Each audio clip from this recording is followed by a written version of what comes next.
تو اب اس موقع پر جب آپ لوگ نسخے سن رہے ہیں، کیمیا گری اور سریاس کی باتیں سن رہے ہیں، تو بہت سے دوست گزشتہ روایات کو سامنے رکھتے ہوئے یہ متمنی ہے، مجھے کہا بھی گیا کہ آپ کچھ اپنے مزاج کے مطابق بتائیں. تو پہلے بھی آپ حضرات کو جو چیزیں بتائی ہیں میں نے اس پلیٹ فارم پر، کراچی میں، فیصل آباد میں یا مانسرا میں، الحمدللہ جس نے استعمال کی ہیں وہ آج بھی نہ صرف تعریف کرتا ہے بلکہ دعائیں بھی دیتا ہے، اور وہ مطالبہ بھی کرتا ہے کہ مزید کچھ بتائیں. تو آپ حضرات ذرا اپنی سماعتوں کو کشادہ کر لیجئے اور تھوڑے سے ہوشیار باش ہو کے اور پوری توجہ کے ساتھ یہ سماعت فرمائیے. میں آپ سے یہ پوچھنا چاہتا ہوں، کیا کوئی ایسا نسخہ جو بہت محنت طلب نہ ہو، بہت قیمتی نہ ہو، لیکن جسم کے اندر طاقت اور قوت کی لہر دوڑا دے، آپ وہ سننا چاہیں گے؟ ایک ایسا نسخہ جو بنانے میں بھی آسان ہو، استعمال میں بھی آسان ہو، یعنی سہل الحصول، سہل الترکیب، سہل الاستعمال اور کثیر الفوائد. کیا آپ وہ سننا چاہیں گے؟ میں آپ جانتے ہیں کہ یا کسی کاغذ پر لکھ کر، یا آج کل تو یہ موبائل کا ہے، یہ بڑی اہم بات ہے، یہ آپ سن لیجئے. تو عربی کا مقولہ ہے من کتب کرہ من حفظ فرہ، جو چیز لکھی جائے وہ محفوظ ہوتی ہے، جو یاد رکھی جائے بھول سکتی ہے.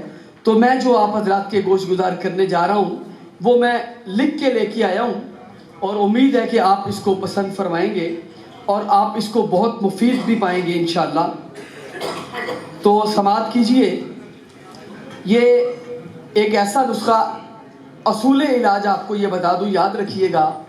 بہت سے دوست جانتے ہیں کہ ہمیشہ کسی بھی علاج میں قوت کے ساتھ ساتھ تنقیہ، تصفیہ، اس کا خیال ضرور رکھا کریں. ہمارے دوست معالج تقویت کا خیال رکھتے ہیں یا بعض اوقات تغذیہ کا خیال رکھتے ہیں، اکثر تغذیہ کا بھی نہیں رکھتے، لیکن تصفیہ و تنقیہ کو بالکل نظر انداز کر دیتے ہیں. تو ذوف با کے علاج میں ایک بڑا نقطہ آپ کو یہ بتا دوں میں کہ اکثر و بیشتر فساد الدم کی وجہ سے، خون کی گہری خرابی کی وجہ سے یہ خرابی لاحق ہوتی ہے اور اس طرف توجہ نہیں دی جاتی، اور قوت کی دوائیں استعمال کروا کے تغذیہ و تقویت کی طرف لوگوں کو راغب کر کے، اور اسی طرح مغلظات استعمال کروا کے بجائے فائدے کے بعد اوقات نقصان مزید اٹھایا جاتا ہے. تو آپ تصفیہ و تنقیہ کے اصول کو سامنے رکھیں. دو چیزیں آپ کے گوش گزار کر رہا ہوں، انشاءاللہ آپ دعاؤں میں یاد رکھیں گے اور دعائیں دیں گے. یہ دونوں ایک چیز ہے جو بہترین مغلظ ہے، آپ نوٹ فرما لیجئے اپنے موبائل میں، اپنے کیمروں میں. موسلی سفید، بڑا سادہ سا نسخہ ہے، لیکن جب بنائیں گے تو پھر آپ کی دعائیں انشاءاللہ رکیں گی نہیں. موسلی سفید اور سالب مصری 5-5 تولہ، موسلی سیاہ، دانہ الائچی سبز اور خستہ خرما، یہ جو چھوارا ہوتا ہے اور بالکل جو خستہ سا ہو، ایک ہوتا ہے بڑا سخت سا ہوتا ہے جلدی ٹوٹتا نہیں ہے تو وہ نہیں، ایک ہوتا ہے بالکل نرم اور پلپلا سا جیسے وہ کچی کھجور کی طرح، وہ بھی نہیں، بڑا خستہ سا ہو اور اچھا ہو، عمدہ سا ہو وہ. یہ خرما 2-2 تولے، یہ چیزیں دونوں. برادہ چوب چینی اور دار چینی اور مغز پستہ 1-1 تولہ، یہ چیزیں. آپ نسخے کے اجزاء دیکھیں اور ایک ماہر فن کی نگاہ سے اس پر نظر دوڑائیں. عثمانی صاحب کے لیے کلیپنگ بہت اچھا نسخہ فرمایا انہوں نے. بہت مہربانی، شکریہ. مغز بادام شیریں یہ 8 تولہ اور چھلکا اسبغول یہ 10 تولہ. یہ چیزیں 4 مغز آپ اس میں 16 تولہ شامل کریں گے. 16 تولہ 4 مغز. سب چیزوں کو الگ الگ صفوف کرنا ہے اور الگ الگ صفوف کر کے جو وزن بتایا گیا ہے با وزن اسی وزن کو آپ نے مکس کرنا. یہ نہیں ہے کہ اکٹھی جب پیسیں گے تو بعض چیزوں کا وزن کمی بیشی ہو جاتی ہے. تو سب چیزیں صفوف کر کے با وزن مکس کریں. اور آپ حیران ہوں گے، مادہ منویہ کو گاڑھا کرنے کے لیے، قوت کو پیدا کرنے کے لیے، جن لوگوں کے جسم کے اندر کثرت مباشرت سے منی ختم ہو چکی ہو، یہ دوبارہ بحال کرنے کے لیے، پیدا کرنے کے لیے، چہرے کی رونق بحال کرنے کے لیے، چہرے کو خوبصورت بنانے کے لیے، جسم کو فربا کرنے کے لیے یہ بہترین نسخہ آپ حضرات کے گوش گزار کیا ہے. اور اس کے استعمال کا طریقہ بھی ذرا منفرد ہے. 1 تولہ یہ سفوف لیں اور 1 پاؤ دودھ لیں. دودھ کو چولہے پہ رکھیں.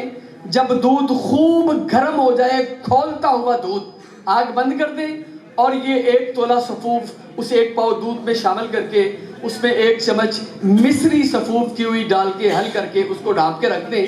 جب یہ ٹھنڈا ہو جائے گا تو کھیر کی مانند ہوگا اور اس کو کھیر کی طرح ہی آپ کھا لیجیے. صبح کھائیں، اسی طرح شام کو کھائیں. یہ خالی پیٹ ہمیشہ یاد رکھیے گا، جو چیزیں دیسی ادویات کی ہوتی ہیں یہ ہمیشہ خالی پیٹ ہی زیادہ فائدہ کرتی ہیں، اور جو عموماً زہر ہوتے ہیں ان کو عموماً کھانے کے بعد ہی استعمال کرنا زیادہ بہتر ہے، اور جو چیزیں براہ راست معدے کے لیے ہیں ان کو عموماً کھانے کے بعد استعمال کرنا زیادہ مفید ہوتا ہے. ایک یہ چیز جو مقوی بھی ہے، مغلظ بھی ہے اور مولد بھی ہے، اور اس کے ساتھ تصفیہ و تنقیہ کے اصول کو سامنے رکھتے ہوئے ایک عرق آپ کے گوش گزار کرتا ہوں. آپ سنیں گے تو حیران رہ جائیں گے اور سمجھیں گے یہ تو خون کی صفائی کا، پھوڑے پھنسی کا عام سا عرق ہے، لیکن جب اس کی ترکیب آپ ملاحظہ کریں گے پھر آپ اس نسخے کے تیور دیکھیں گے اور آپ کے تیور بدل جائیں گے. اور یہ ہے چوب چینی 10 تولہ اور منڈی بوٹی 10 تولہ، اشبا 20 تولہ، اناب ولائتی ذرا موٹے اور صحت مند ہو، چمکدار ہو، یہ 45 دانے یا 50 دانے لے لیں. یہ ساری چیزیں ان کو کوٹ لیں. ہمیشہ جب بھی کوئی عرق یا شربت بنانا ہو تو چیزوں کو بھگونے سے پہلے کم از کم دردرہ ضرور کر لیں. ان کو دردرہ کر لیں اور رات بھر پورا 4 کلو پانی کے اندر اس کو بھگو کے رکھ دیں. مٹی کے برتن میں بھگونا ہے اور صبح اس کا عرق کشید کر لیں. صبح اس کا عرق کشید کریں اور اس عرق کو صبح و شام آپ نے 2 سے 3 چمچ کھانے والے بڑے کس طرح استعمال کرنا ہے. اگر خون کی صفائی کے لیے عام کرنا ہے تو پھر روٹین میں اسی طرح آدھا کپ پی لیں، 4-5 چمچ پی لیں، کوئی حرج نہیں ہے. لیکن جب آپ خاص قوت باہ کے لیے اس پہلے والے نسخے کے ساتھ اس کو ملا کے بطور علاج ایک پورے نسخے کی، ایک پورے علاج کی صورت میں کرنا چاہیں تو پھر آپ شیرہ انگور لیں. شیرہ انگور صبح کے وقت، شیرہ انگور کم از کم 2 تولہ یا 5 تولہ ایک چھٹانک ہونا چاہیے شیرہ انگور، اور اس کے اندر 2 تولہ یہ عرق ڈال کے اس کو مکس کر کے اس کو صبح پی لیجئے. اور ٹھیک آدھے گھنٹے کے بعد 2 تولہ مغز بادام، 2 تولہ چہار یہ مغز خیارین، ان کو استعمال کر کے ان کو کھائیں اور ٹھیک شام کو بھی سیم اسی طرح ان کو استعمال کریں.